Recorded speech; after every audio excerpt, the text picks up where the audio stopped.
The Anderson Rotary Club presents A Book for You, part of the Little Free Library.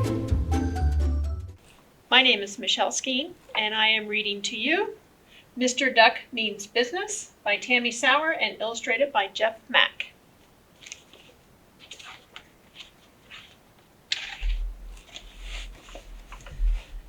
From 6 o'clock in the morning until 7 o'clock, he would stretch his wings. From 7 o'clock until 8 o'clock, he would fluff his feathers. At precisely 8:01, he would glide across the perfectly still water.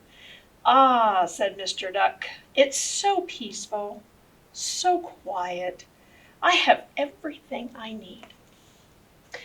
Day after day, week after week, and year after year, everything was the same, and Mr. Duck was very happy.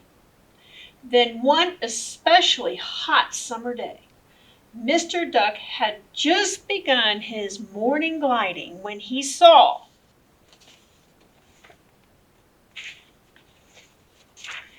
Pig, look out below, oink oink and splash.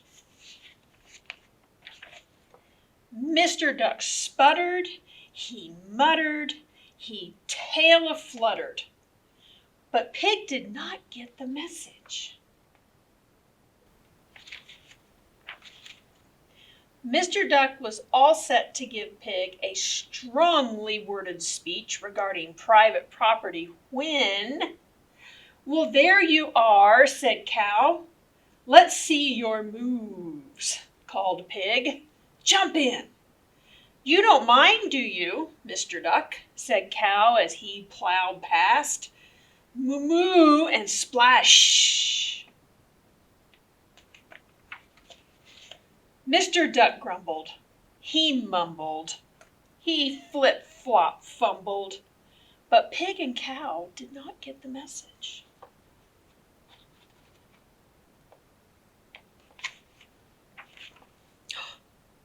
Mr. Duck was all set to tell them what's what when. "Hey," said Goat, "we've been looking all over for you. Anyone up for a game of Marco Polo?" called the Pig. "Last one in's a rotten egg," cheeped a Chick.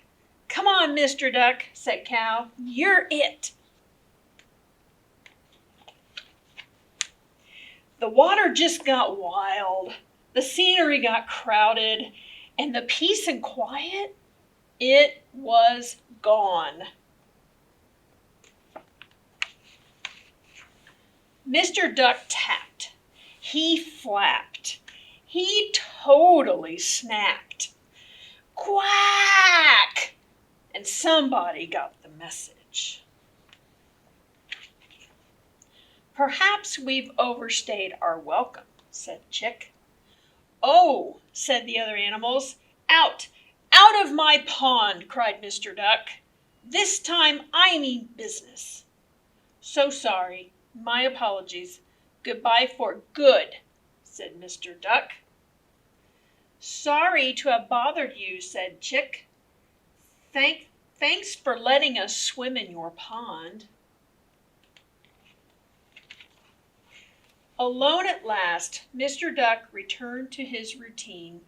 He stretched his wings. There was no splashy belly flopping. He fluffed his feathers. There was no annoying water ballet. He glided across the perfectly still water. There was certainly no rowdy round of Marco Polo. "Ah," said Mr. Duck, "it's so peaceful, so quiet.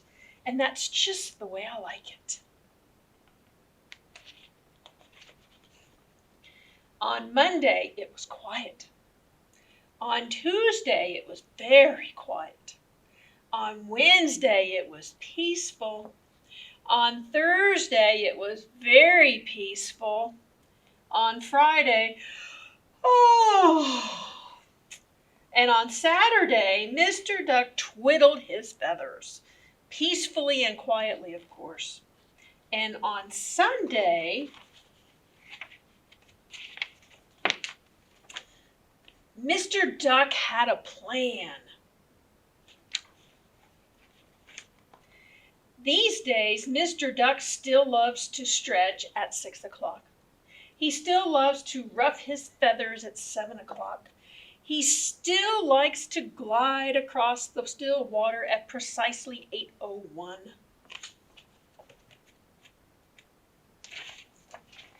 But sometimes life calls for a little noise.